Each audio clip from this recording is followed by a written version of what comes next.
At the beginning of the film, we see the main character, Terry Richmond. He is riding his old bicycle along a forest road, constantly checking his map. Terry doesn't even notice that a police car is following him, unable to overtake the cyclist. In the end, the car rams into him, and the man flies right onto the highway. Officer Even detains Terry, claiming that he allegedly ignored the order to stop. The hero realizes that the real reason is that he did not give way to the police officer. Together with his partner, Evan takes off his backpack to check its contents. Inside, they find a strange package. Terry objects to the search and insists that they call in the K9 unit. Hearing that they will have to wait about an hour, he begins to get nervous. After all, he had urgent business to attend to. In the end, he agrees to open the package, which turns out to contain $36,000. Terry explains that he needs $10,000 to post bail for his cousin. However, Evan and his partner decide to keep the money, claiming that it may have been obtained illegally. Terry says that he sold his car and his share in a restaurant, which can be easily verified. But the police officer does not even consider verifying the man's words. Moreover, he threatens that if Terry attempts to take legal action, they will claim that the money was obtained illegally, and then the protagonist will end up in prison. After taking the money, the police officers drive away, leaving Terry alone in the middle of the road with his bicycle. He arrives at the courthouse and talks to his lawyer, Elliot. Elliot tells him that he cannot help him get his money back and advises him to contact a colleague. Terry then meets with Summer.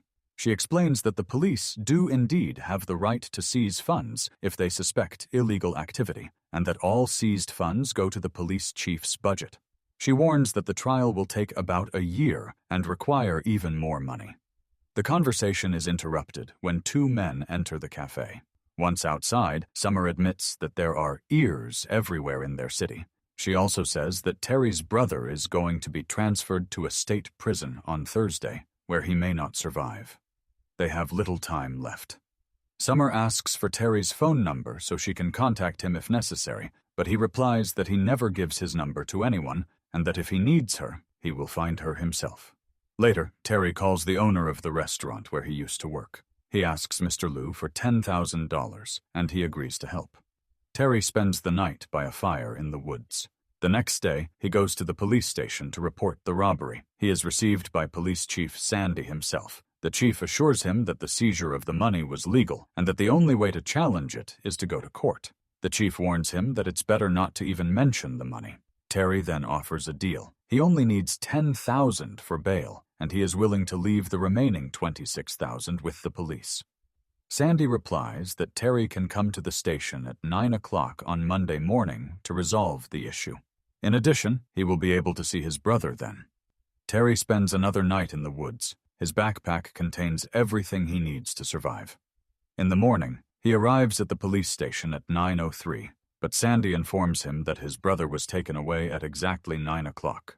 Terry rushes after the bus where Mike is sitting. He tells his brother that the police know about his past and hints that he won't last long in prison.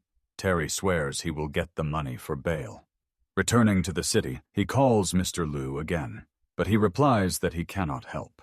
The police raided the restaurant and took the safe. Liu adds that all this happened because Terry is suspected of illegal activities. In desperation, Terry goes to court. Summer greets him coldly and asks him to leave through the back door.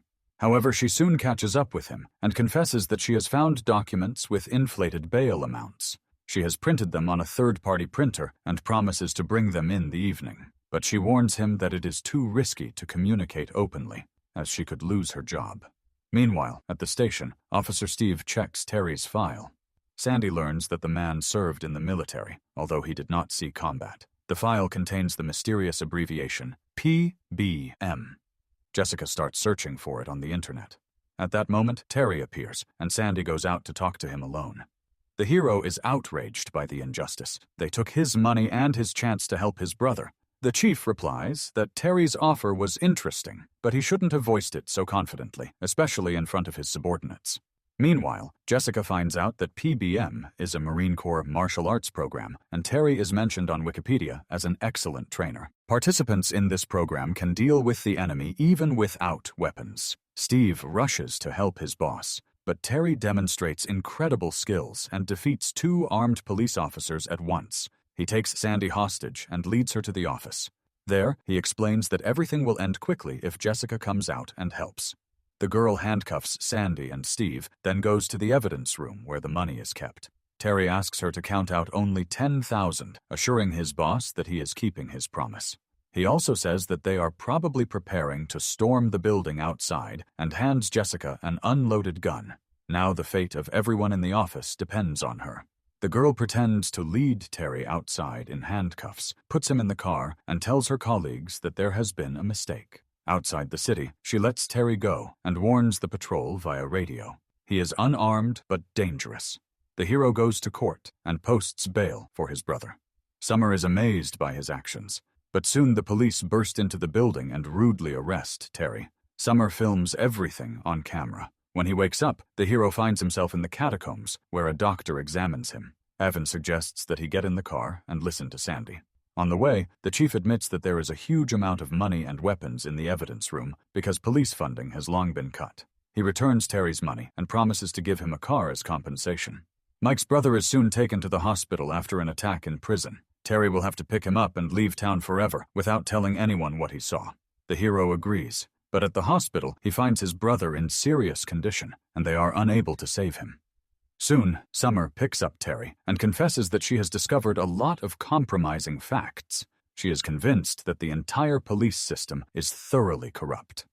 Later, Terry receives a car from the sheriff and says goodbye to Summer, leaving her his number just in case. At night, Summer wakes up to find that someone has broken into her house. She is injected with illegal substances. In her delirium, she manages to call Terry.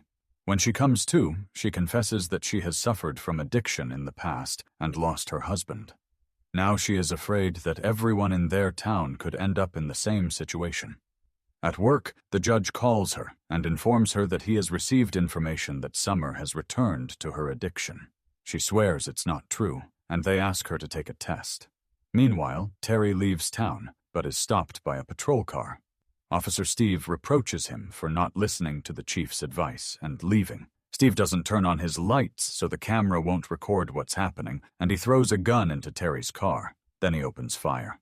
The hero manages to disarm and kill Steve, but he himself is wounded. Hiding from pursuit, he crosses a field and a river. He calls Summer and learns that the police came to her and advised her to leave. Terry asks her to meet him at the Chinese restaurant where Mr. Liu works.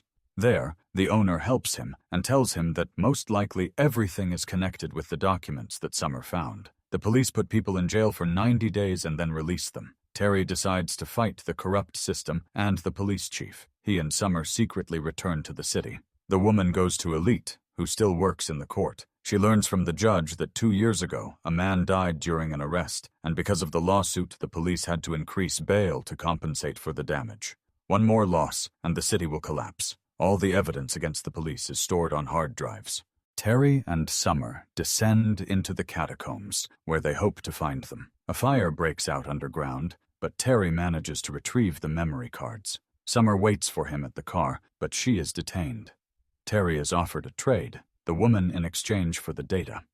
The hero decides not to go to the specified location, but rams the wall of the police station, injuring Sandy. He asks Jessica, Summer's friend, to publish the recordings from the cards and help him avoid bloodshed. The girl leads Terry to the police. Steve admits that he has injected Summer again and is going to pin all the crimes on her. One of the police officers stands up for Terry, but is wounded by the chief. Taking advantage of the smoke screen, the hero rescues both his partner and Summer, driving away with them in a police car. He turns on the flashing lights and records what is happening on camera. Terry tries to escape, but he is surrounded by patrols. At that moment, Jessica rams the chief's car. It turns out that the employees no longer want to obey his cruel rules. Accompanied by Terry, his companions make it to the hospital. That's where the story ends. Thank you for watching to the end. Support this video with a like, write what you think about the film in the comments, and see you next time.